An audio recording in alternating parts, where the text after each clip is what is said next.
Historically speaking, there is a group of people who claim to be Jews, however they are not the genetic descendants of Abraham, Isaac, and Jacob. And the Judaism they practice has some paganistic elements to it. For some people in this group, that paganism borders on true Satanism. Could these be the people Jesus spoke about, who say they are Jews and are not, and are of the Synagogue of Satan? We'll talk about it on this week's episode of Revelation Unveiled on Faith by Reason. Welcome to Faith by Reason. The website behind it all is faithbyreason.net. There you will find hundreds of hours of study material, blogs, podcasts, and video. And this is part 2 of our interlude, where we are looking at the people who Jesus talks about twice in his 7 letters to 7 churches, those who claim to be Jews and are not, or the Synagogue of Satan. In the last episode, we looked at some groups who claim to be Jews but clearly aren't, and for whatever reason they cling to this falsehood of being Jews, even though they don't practice any type of Judaism. And technically they're not the people Jesus is talking about, because they don't practice true Satanism and they are not really harassing Christians. However, there is one group we want to end by talking about.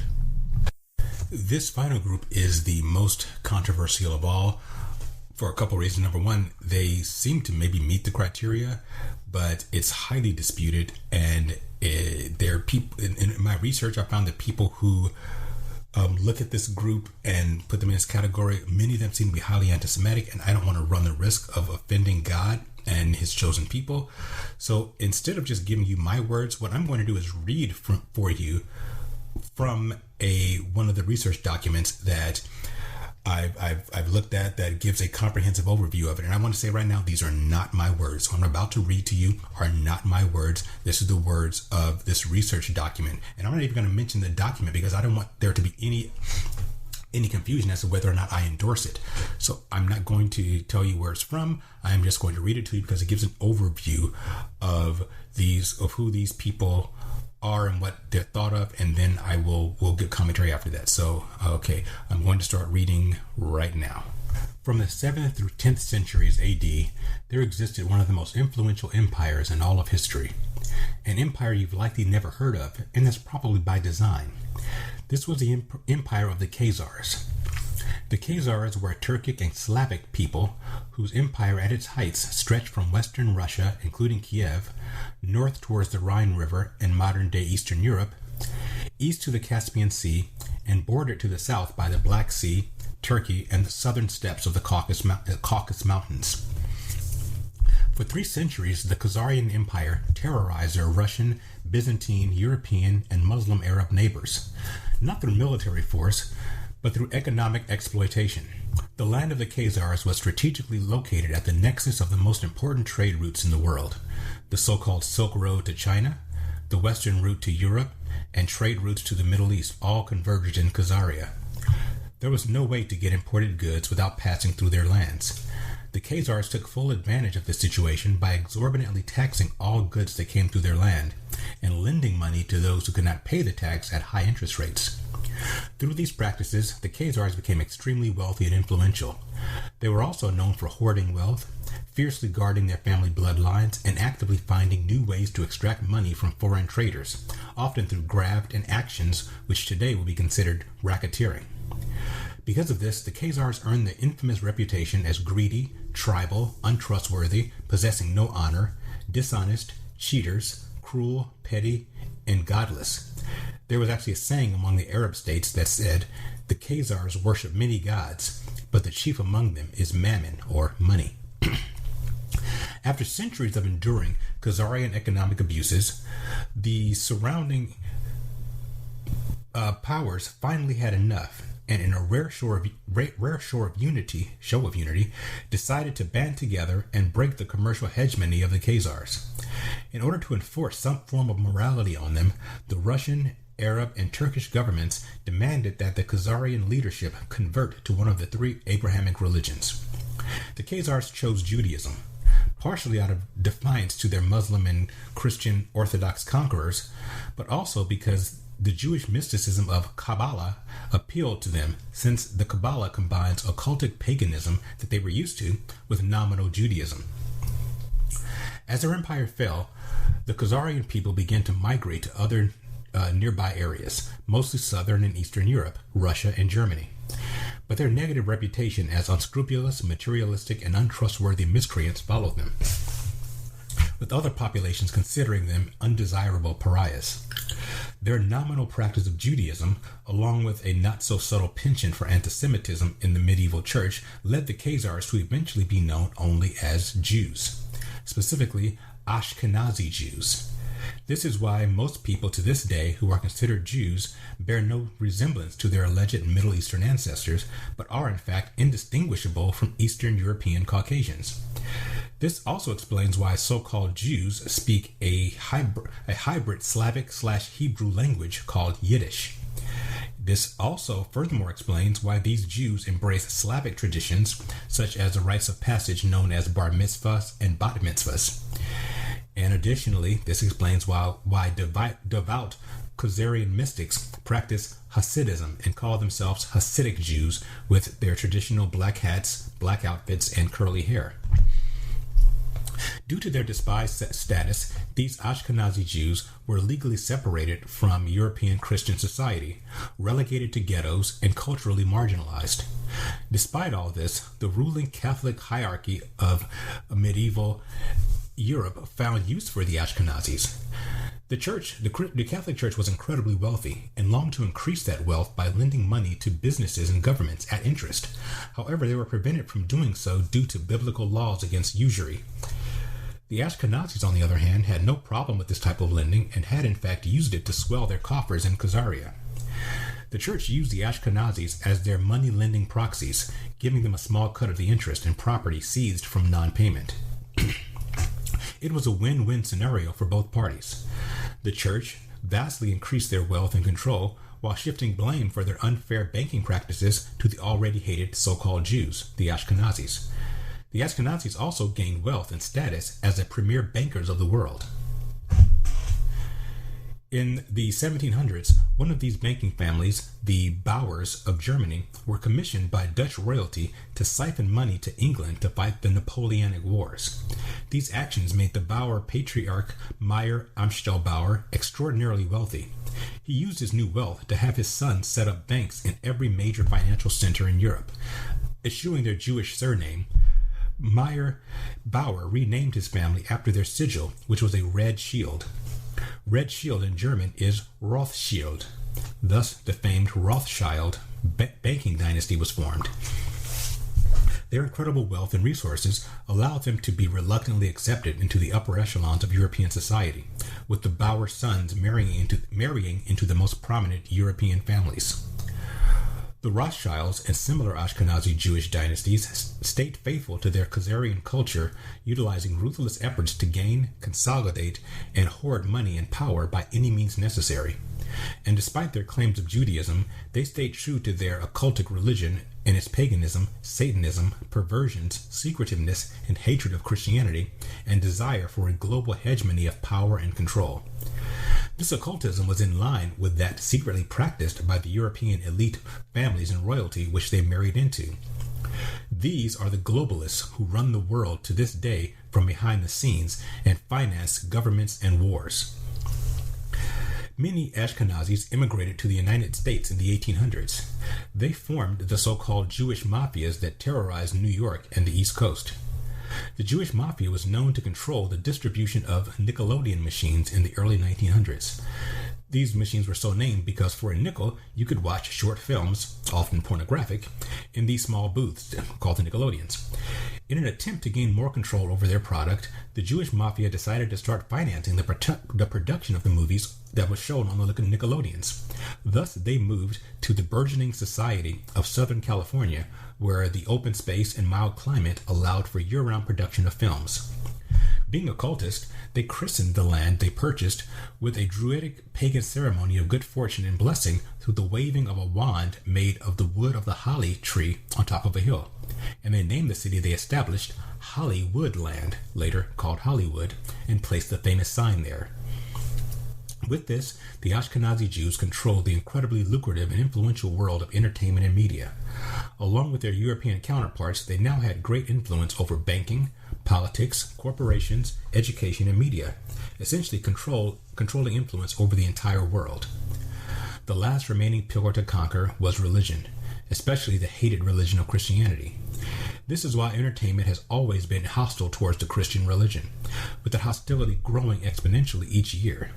This is why major corporations enact policies that vilify Christianity while embracing other religions and every imaginable perversion. This is why the symbol for Zionist Israel is that of two intertwined occultic triangles of manifestation, known as the Seal of Solomon in witchcraft, and crassly renamed the Star of David, which has no connection to God's true King of Israel. These are not God's chosen people, but rather pagan children of Satan, who have usurped the name of the sons of Jacob and are attempting to replace the seed of Abraham with heretical occultists of the ancient Khazarian Empire. Okay, that is the end of the passage, and I want to say once again, this is not my opinion. These are not my words. What I just read to you was read from a different source.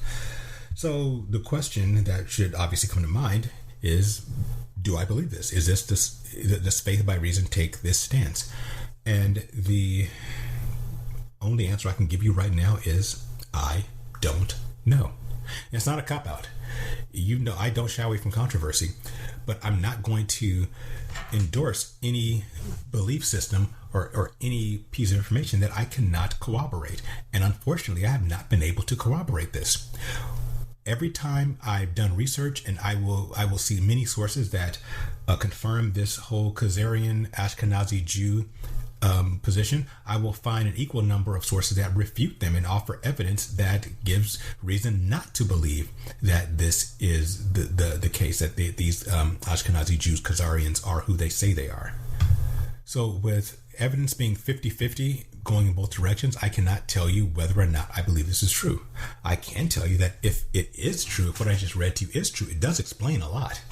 I mean, it does explain why people who call themselves Jews today, for the most part, especially here in America, don't look Middle Eastern. They look Eastern European. They really do. I mean, there are many, I've met and known many Jewish people who, honestly, they didn't tell me they were Jews. I would have thought they were just regular, white people, regular Caucasians of European descent, until they tell, oh yeah, I'm Jewish. But they do not look Middle Eastern. And granted, you could say, well, it's because of intermarriage, which would make sense, except for the fact that Jews don't generally intermarry. I mean, it's pretty rare that Jews intermarry, not just for cultural reasons, but throughout history they've just been shunned as a people, and it's pretty rare, again, that they intermarry, at least to the degree that they would lose many of their ethnic features. That doesn't mean that's true. That's just, again, that's anecdotal. Also, again, it would explain why many people pejoratively claim that Jews run the world. I don't believe they are. Even if this is true, these so-called Ashkenazis make up a very small part of the so-called conspiratorial groups like the Bilderbergers and the international bankers and the Illuminati and all those stuff. And I admit to being a bit of a conspiracy theorist, and I've studied all the conspiracies quite a bit, simply because a lot of the stuff makes sense. And I believe that the only way to explain a lot of things that we see in the world is to understand that there are small groups of select people, which again I call mystics. We talked about mystics a couple of episodes ago with the Pergamum church. I believe they exist, and I believe they are secretive, and I believe they have this extraordinary amount of influence and control, but they're not all Jewish. In fact, most of them are not Jewish, but a small number of them do claim Jewishness, and this would explain it. That doesn't mean it's the case. It absolutely does not. And I'm not going to endorse this. I'm only giving you information. That's really all this is. You need to make the decision for yourself. You need to pray over it. You need to ask God about it. And if there's something you want to delve deeper into, there's plenty of research information out there. One piece of informative research is a book called The 13th Tribe by a man named Arthur Koestler, who himself happens to claim a genetic relationship to the Ashkenazi Khazars. And again, very interesting book, and I will link to it in the show notes. If you want to take a deeper dive into this, you can read that book. If it's not something you want to delve into, then don't. You can, after this episode is over, just go on to the next one and you can forget about it. But if you do want to know more about this, then It's my obligation to give you the information, and you have to decide. There is one quick story I want to tell about this that actually I found very interesting after I had done a lot of this research. And it goes back a few years when I was at a conference with the late Chuck Missler, one of my mentors. He was doing a conference on what he calls strategic trends. These are basically trends he looks at that are happening in the world, economic, political, religious, and just shows how things are all converging to the point where we're getting to the events of Revelation. And after his conference, I saw him after the conference. We were talking about certain things, and as we were talking, a group of Middle Eastern Jewish rabbis came up to us. They had traveled, they were visiting the U.S. and they wanted to talk to Chuck, and so I kind of hung around to kind of eavesdrop on the conversation, here what they were talking about. I thought it would be interesting. And they started talking about, again, these families, these small secret societies that have influence over the world. And the Jewish rabbis said, yeah, the issue is that we're under this great influence of these Edomites. And Chuck and I looked at each other, we looked at them, and they said, what do you mean Edomites? And they looked at us as if we were naive. And they said, the Edomites, the people who are running the world, claim to be Jews, like the Rothschilds. These are Edomites. Now, let me explain quickly who the Edomites are. We talked about them briefly during the letter to Smyrna. But Edomites are the descendants of Esau. Esau was the first son of Isaac, and of course the second son was Jacob. Jacob was the progenitor of Israel. Esau was his first son. He gave up his birthright. He sold it for basically a bowl of porridge, and then Jacob cheated him out of his blessing. And traditionally, the Edomites, Esau's descendants became the Edomites. Edomites were the ancient enemies of Israel. They fought each other for decades and centuries, and finally, during the Maccabean revolt, right before the Roman Empire, the Jews defeated the Edomites, and they forced the Edomites to convert nominally to Judaism. It wasn't a true conversion. You can't force anyone to convert to a religion, but they were still pagans, and they were just pretending to be Judaizers in order to have peace, and since they were conquered. When Rome, a few years later, conquered Israel, they found that the Edomites, or Idumeans as they were called at that point, were much more amenable to Romans, whereas the Jews were rebellious. So the Romans put Idumeans over the Jews, thinking that they were they were just Jews. And so they put the Idumeans over Israel, particularly King Herod, who was an Idumean. He was not he was not a descendant of Jacob. So according to these rabbis, in 70 AD, when Israel was destroyed and Jerusalem was overthrown, many of these Idumeans fled. They were all Jews. Everyone in Israel, Jews and Idumeans, were dispersed. But the Idumeans, they said, went north to the area that became the Khazarian Empire. That the Edomites were a big part of Khazaria. That they were influential. They married into these Khazarian families, and they were still practicing their paganistic, satanic form of Judaism that they'd always practiced. But they were again a part of the Khazarian power structure. According to the rabbis, these Khazarian Edomites are the ones who influenced the other leaders of the Khazar Empire to accept Judaism as the religion that was going to be forced upon them by their conquerors. Furthermore, these Edomites are the ones who became the great banking families, including the Rothschilds.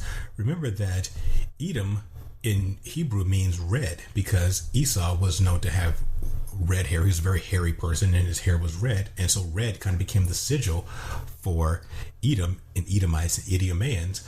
And the Rothschild again means red shield. So these Bowards who became the Rothschilds, they were also Edomites, and the Ashkenazi Jews are not just Khazarians, they are Edomites. And that is interesting because, as we talked about in the church at Smyrna, the Edomites were the contemporary people who called themselves Jews and were the Synagogue of Satan and were persecuting Christians. So it would just be poetic, and just like Jesus in his wisdom and in the way he communicates to have the same people who he was speaking of contemporarily persecuting the church, claiming to be Jews, to actually be the people historically and prophetically who continued persecuting the Jews, or persecuting the church, calling themselves Jews. So if these rabbis are correct, then it always has been Edomites, these ancient enemies of Israel, ancient enemies of God, who, again, throughout history,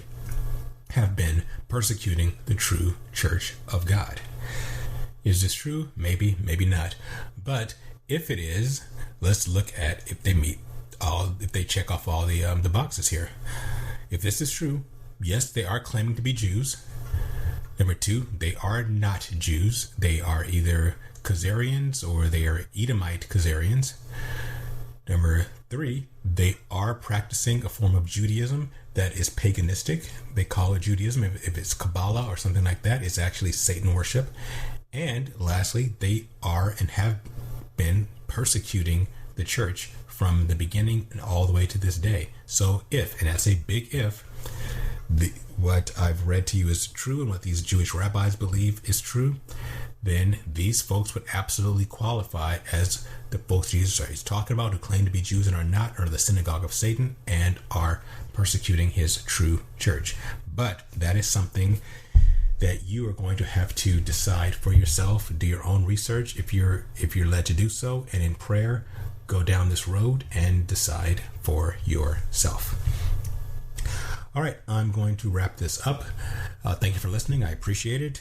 Please subscribe to this YouTube channel. You can just subscribe by just hitting the subscribe button and the notification bell so you'll know when new videos come up. You can also subscribe on faithbyreason.net by putting your email into that right navigation area there, and you will get these new episodes as soon as they come up. And next week we are going to wrap up our look, we're going to begin to wrap up our examination of the seven letters of seven churches by looking at the final letter, and that is a letter to the church at Laodicea. This is the church that was lukewarm, the church that would not take a stand one way or the other, and they were actually the church that was in the worst shape, according to what Jesus said to them. And prophetically, they would align with our current contemporary church. So that's kind of bad news for us in this day and age. We'll talk about it next week. And I will talk to you then when we look at the church at Laodicea.